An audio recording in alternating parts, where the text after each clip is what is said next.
পা খুঁড়িয়ে খুঁড়িয়ে ধীরে ধীরে যখন দলের সিনিয়র নেতা মির্জা ফখরুল ইসলাম আলমগীর কথা বলার জন্য এগিয়ে যাচ্ছিলেন তারেক রহমানের দিকে, ঠিক সেই সময় তারেক রহমান ব্যস্ত ছিলেন নিজের মেয়ে জাইমা রহমানের সঙ্গে কথোপকথনে। কিন্তু মির্জা ফখরুলকে দেখতে পেয়েই তারেক রহমান আর এক সেকেন্ডও দেরি করেননি। তাৎক্ষণিকভাবে বসা অবস্থা থেকে উঠে দাঁড়াতে চাইলেন।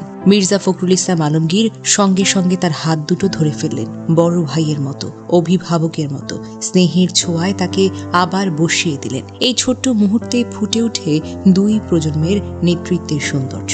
অথচ বাস্তবতা হলো তারেক রহমান বিএনপির চেয়ারম্যান। দলীয় পদমর্যাদা, অবস্থান, সব দিক থেকেই তারেক রহমান চাইলে বসেই থাকতে পারতেন, কেউ প্রশ্নও তুলত না। কিন্তু না, তারেক রহমান সেই পথটা বেছে নেননি। তিনি বাবার সমতুল্য মানুষটাকে দেখে সম্মানে দাঁড়াতে চাইলেন। এই ছোট্ট দৃশ্যটাই তো বলে দেয় অনেক কিছু।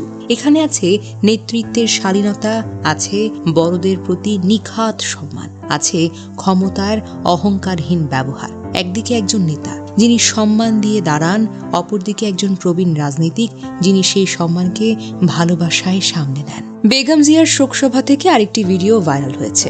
ভিডিওতে দেখা যায় ডিসেবলড পিপলস ইন্টারন্যাশনাল ডিপিআই এর বিশ্ব সভাপতি প্রবীণ অধিকার কর্মী আব্দুস সত্তার দুলাল তার বক্তব্য শেষ করে মঞ্চ থেকে নেমে যাওয়ার প্রস্তুতি নিচ্ছিলেন। শারীরিকভাবে প্রতিবন্ধী, চলাফেরা করেন হুইল চেয়ারে করে। সেই মুহূর্তে ঘটে যায় এক অনন্য দৃশ্য।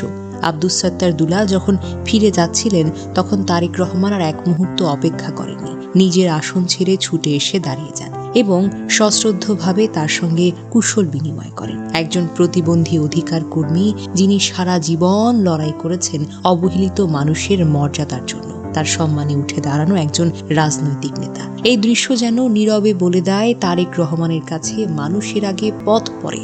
অনেকেই মন্তব্য করেছেন, বাংলাদেশের রাজনীতিতে এমন দৃশ্য খুবই বিরল, যেখানে নেতা শুধু বক্তৃতায় নয়, আচরণেও মানবিকতার প্রমাণ দেন।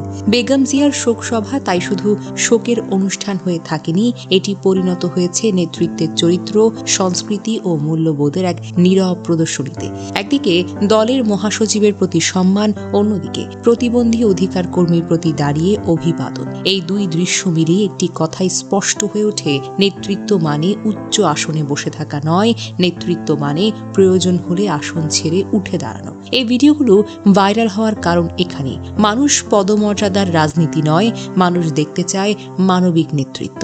আর সেই মানবিকতার প্রতিচ্ছবি হিসেবেই এই শোকসভা থেকে তারেক রহমানের এসব দৃশ্য মানুষের হৃদয়ে জায়গা করে নিয়েছে। তারেক রহমান বারবার প্রমাণ করেছেন একটি কথা, তিনি শুধু রাজনৈতিক সিদ্ধান্তে নয়, মানবিক আচরণেও দলের ভেতরের সংস্কৃতিকে গুরুত্ব সহকারে রাখেন।